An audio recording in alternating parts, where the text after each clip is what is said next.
invité. Oula. Bon, on va peut-être commencer par se présenter. Donc, moi, je m'appelle Clément. J'habite à Nyon. Je fais partie du collectif Apax 21. Et puis, je suis en master d'administration publique. Voilà. C'est vrai. C'est belle. C'est vrai, je confirme. Et je suis péruvien. Voilà. Ouais, c'est vrai. Moi, c'est Damien. C'était Ouais, c'est toujours Damien. Je suis aussi membre fondateur de Apax 21. J'ai grandi à Lyon. Ensuite, j'ai bougé Lausanne, maintenant Genève. Je fais mes études là-bas.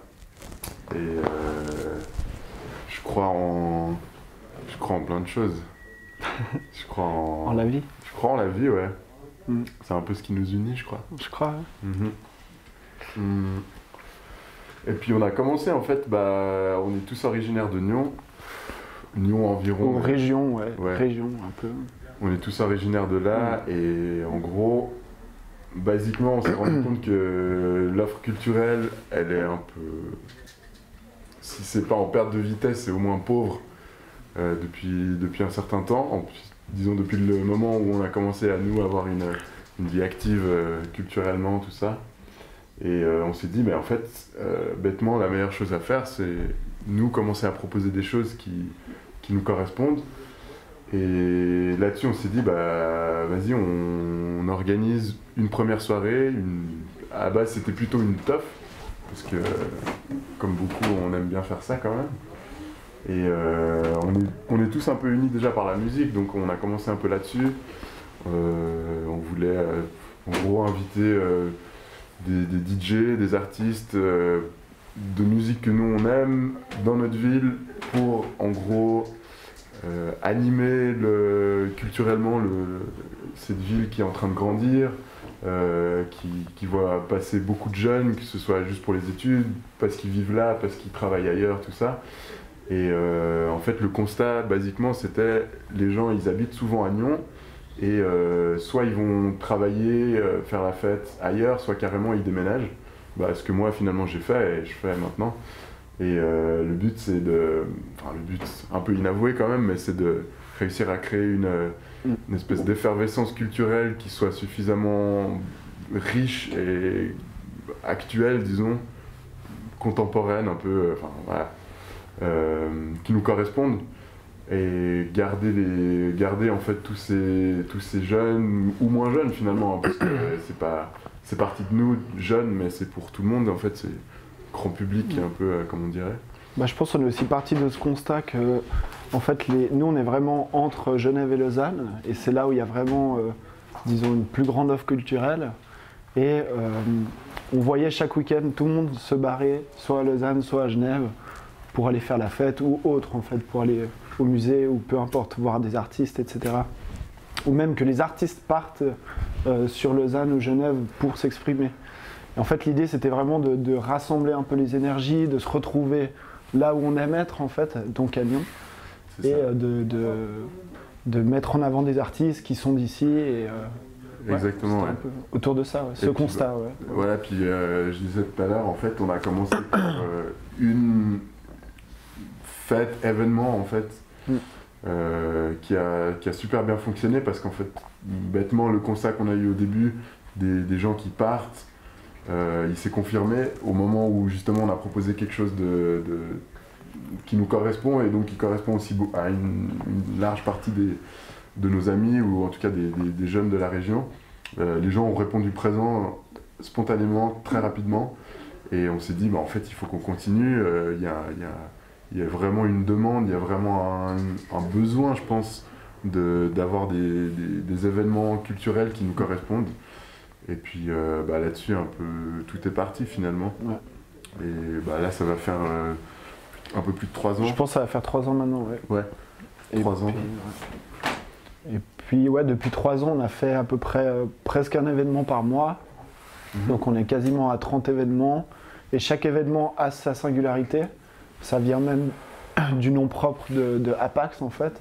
C'est cette idée de jamais refaire le même événement. Jamais refaire le même événement et toujours se réinventer, travailler avec des nouvelles personnes, voir les énergies qui veulent s'investir à nouveau Et ouais, je pense qu'il y a beaucoup de mouvements et c'est hyper cool, quoi. Ouais.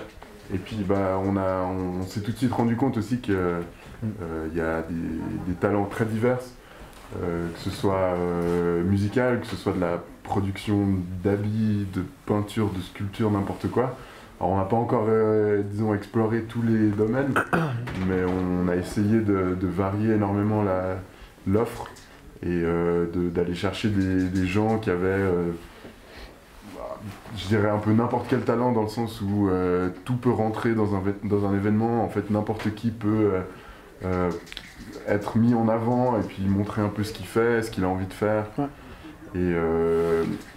Et c'est comme ça qu'on s'est dit, en fait, il y a un gros potentiel à Nyon d'accueil de ces événements culturels et une grosse demande de lieux et d'endroits pour soit produire, soit présenter. Ouais. Et là-dessus, bah, on a fait à chaque fois des événements originaux, je sais pas, mais en tout cas uniques dans la région. Et puis on a aussi reçu du soutien des autorités locales qui ont vu que l'énergie était bonne, que l'envie était durable et pérenne finalement, et ils se sont dit bah allez-y. Ils nous ont mis aussi un local à disposition où gentiment on est en train de s'installer, tout ça, donc ça marche bien, quoi.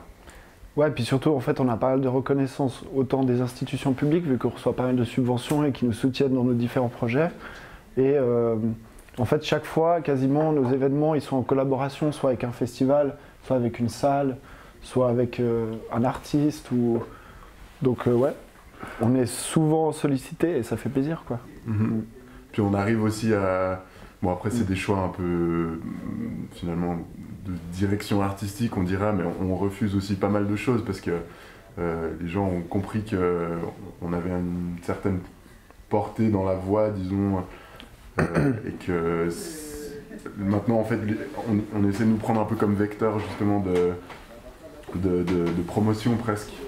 Et puis ça fait super plaisir, et en même temps du coup ça confirme encore maintenant que bah, la demande elle est là, et puis qu'il y a toujours, même si on regarde aussi beaucoup le positif, mais il y a encore une espèce d'insuffisance et tout ça, donc c'est un peu là-dessus qu'on essaie de travailler.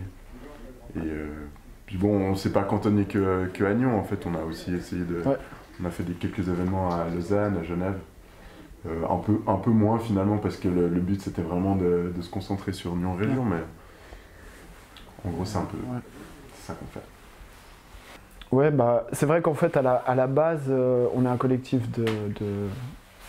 qui crée des événements culturels, socio-culturels, et puis en fait un peu de fil en aiguille on a reçu on a eu des possibilités de pouvoir mixer soit à nos events, soit à des events d'autres personnes. Et un peu coup sur coup, on a eu de plus en plus de dates, et puis ça nous a permis de faire pas mal de scènes et tout. Ouais, ça nous a un peu poussé, nous, déjà, à exploiter notre passion pour la musique. On est pas mal dans le collectif. On est combien? 8, 9? Ça varie un peu, mais là on est 9, je crois, en ce moment. Mm-hmm. Je crois, j'espère. On n'est pas toujours au courant, parce qu'il y a beaucoup de... Bon, on a tous aussi un peu nos vies à côté, forcément, donc bon, on est dedans, mais après, actif ou pas, ça varie un petit peu. Après, du coup, on n'est pas tous DJ. On est 4, 3. En fait, on a... C'est qui le quatrième? Il y a aussi Nico. Mais... Ah ouais, Nico. Ouais. Ça va lui faire plaisir. Ouais, vous allez couper ça, je pense. Ouais, faudra couper ça. Non, mais il est pas activement dans le collectif en fait, mais il a mixé pas mal de fois avec nous, et puis c'est vraiment un de nos meilleurs potes, donc on le compte toujours dans les bails. Sinon, bah, ce qu'on fait généralement, c'est moi j'aime bien définir ça un peu comme ça parce que c'est un peu un sentiment. Mais je crois que on aime bien mixer la musique de l'amour un peu. Je crois que c'est un peu ça, ouais. Ouais, un peu... ensuite, concrètement, ça se traduit par des choses qui sont assez dansantes, finalement. Mm-hmm. Donc, beaucoup de la disco, du funk, italo-disco, de la house, des trucs un peu vocaux, un peu punchy. On est vraiment un peu ouvert à absolument tout. Donc que ce soit avec les gens avec qui on mixe ou qu'on invite, que ce soit dans nos influences, on a vraiment un peu on a je pense un peu des backgrounds d'influences un peu différents tous, mais on a un peu cet amour pour le spread the love, réunir les gens autour c'est ça, d'un sentiment de partage. Peu importe le style en fait, on pose des fois des tracks, ça peut être n'importe quoi, de l'EBM ou de l'Italo ou je sais pas quoi, mais tant qu'il y a un peu ce move, un peu que... tant qu'en fait, moi tant que j'arrive à danser, pour moi, genre, ça me fait kiffer ça de suffit, mettre ces sons. En fait. C'est un peu ça. Peu importe ce que c'est le style. Le move, le groove, c'est un peu la base. Et puis moi j'ai beaucoup, j'ai grandi avec des trucs un peu chelous quand même de trance, autant que du bon vieux hip-hop français, des trucs bien à l'ancienne, les Sages Poètes, les IAM, toute la compagnie, autant que des trucs de genre DJ Quicksilver qui faisait de l'espèce de trance progressive que j'écoute plus du tout d'ailleurs, mais ça m'a complètement fait délirer de me souvenir ça il y a pas si longtemps que t'aimais la trance quoi. Que j'écoutais des trucs comme ça, genre je crois que j'avais 12-13 ans et c'était rigolo de m'en souvenir. Mais je pense aussi ça se répercute dans nos sets, vu qu'on fait toujours un peu des B2B, où genre on pose un scud, après lui il pose un scud, ou on fait un peu des sortes de one-one comme ça. Et chaque fois, chaque scud c'est une autre vibe, c'est la personnalité de chacun, et je pense que ça crée des sets assez éclectiques, qui des fois peuvent être un peu déconstruits, ou peut-être pas trop homogènes certaines fois, mais je pense qu'il y a toujours cette vibe qui nous... où on est en connexion, où on a besoin on se laisse tous un peu puissance quoi, dans ce qu'on fait. C'est ça, puis on se laisse un peu porter l'un par l'autre, comme ça, des fois on mixe à 2, 3, 4, voilà, puis c'est toujours un peu on joue jamais des coudes, en fait, c'est toujours un peu un truc de « Ah, t'as mis ça, ok, trop bien, vas-y, je vais prendre un truc un peu similaire », ou alors justement complètement changer de vibe, et puis essayer d'aller porter les gens quelque part d'autre, et puis continuer à leur faire bouger un peu les hanches, tout ça, et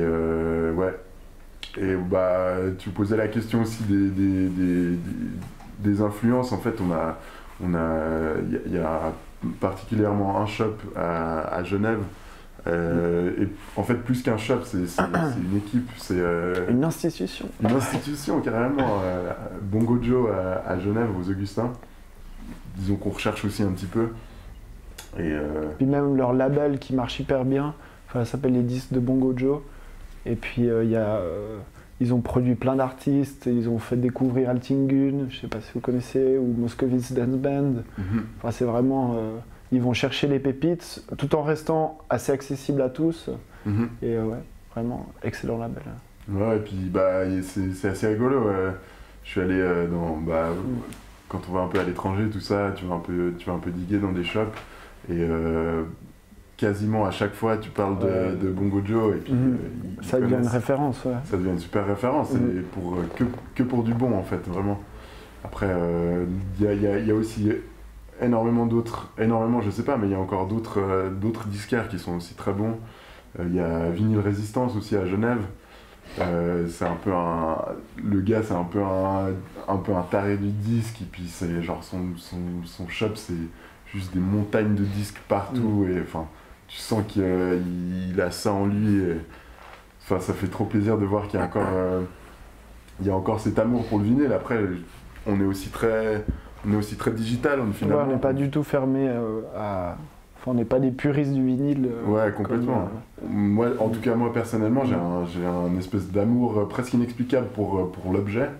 J'ai ça aussi avec d'autres choses finalement, mais en tout cas, le vinyle, ça, de pouvoir toucher la musique, en fait, c'est... Pourquoi t'as des amours comme ça? Moi, j'aime bien ça.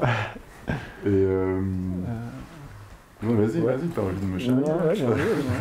T'es clashé là. Ouais, c'est bon, ok. Devant la caméra, et puis fais pas ça devant les gens. Et puis on est aussi, on est très digital finalement. Donc bêtement. Génération YouTube, 2000. Génération 2000, c'est quoi. ça. On est né, en fait, on n'est pas né dans le wagon en fait, on est né à côté. Enfin, moi je le vois comme ça, avec le wagon pour moi c'est Internet. Et en fait on est monté dedans alors qu'il venait juste de partir et du coup c'est incroyable de voir que t'as une explosion incroyable de musique, enfin d'accès à la musique sur tellement de plateformes, sur tellement de variantes, que ce soit des blogs, que ce soit des Spotify, des machins, des trucs, c'est incroyable. Et puis c'est ça ce que je disais, je pense aussi avec le puriste du vinyle, c'est qu'en fait, il y a tellement de choses sur Internet, et puis c'est tellement nous, c'est tellement notre génération finalement que on s'en prive pas du tout. En fait, on cherche beaucoup là-dessus, et puis... Bah, je pense que se fermer au vinyle, tu perds énormément, et si tu te fermes aussi au digital, bah là tu te perds énormément. Donc tu as meilleur temps de vraiment apprendre à utiliser toutes les différentes plateformes. Et ouais, je pense que c'est encore plus riche en tant que DJ d'aller chercher un peu partout, quoi. Ou même diguer sur Spotify, même si peut-être certains vont dire mec, non, pas Spotify, c'est une multinationale, je sais pas quoi. Mais en même temps, voilà, tu peux trouver des choses, autant sur YouTube, autant sur plein de plateformes, quoi, des disquaires en ligne. Ouais, c'est ça, et puis c'est ça qui est aussi incroyable, c'est que du coup, t'as tous les disquaires que tu rêverais de pouvoir voir en fait en vrai, en live, tu les trouves sur Internet, donc tu peux ne pas te déplacer de chez toi et trouver, exact. aller chercher dans leur bac virtuel, et tu peux trouver un gars qui est ultra passionné d'un type de musique, et en fait il a créé son blog, et tu vas chercher des heures là-dessus, puis il t'explique, à chaque fois il a une petite phrase sur l'histoire, sur le label, sur le truc, sur le machin, puis c'est incroyable, c'est une ressource genre, mais c'est sans limite en fait, c'est ça qui est incroyable. Et moi j'ai toujours un peu aussi cet aspect d'humilité en fait, parce qu'il y a tellement de musique, et en tant qu'artiste, en tant que DJ, t'as toujours un peu ce truc où cette musique là, ce truc là, mais moi j'ai surtout aussi je vois tout ce que j'ai pas, enfin tout ce que je connais pas, et à chaque fois ça me fait me dire genre c'est incroyable. Ah non, mais des fois c'est l'horreur. Si tu vas sur Discogs, tu tombes sur un vendeur et tu commences à diguer chez lui, mais après tu deviens fou parce que genre tu peux ne jamais t'arrêter de découvrir la musique. Des fois c'est fou. Sans fin, FIM. Les gars qui ont le feu là, et puis c'est aussi beaucoup en fait grâce à eux que nous on peut jouer aussi des musiques, parce qu'en fait ils font le gros travail, le travail, on va pas se mentir, qui est un peu chiant quand même d'écouter ils ratissent vraiment large, quoi. 3000 vinyles, et en fait il y en a que 3 qui sont bien, tu vois, et genre eux ils trouvent ce truc qui est resté genre des années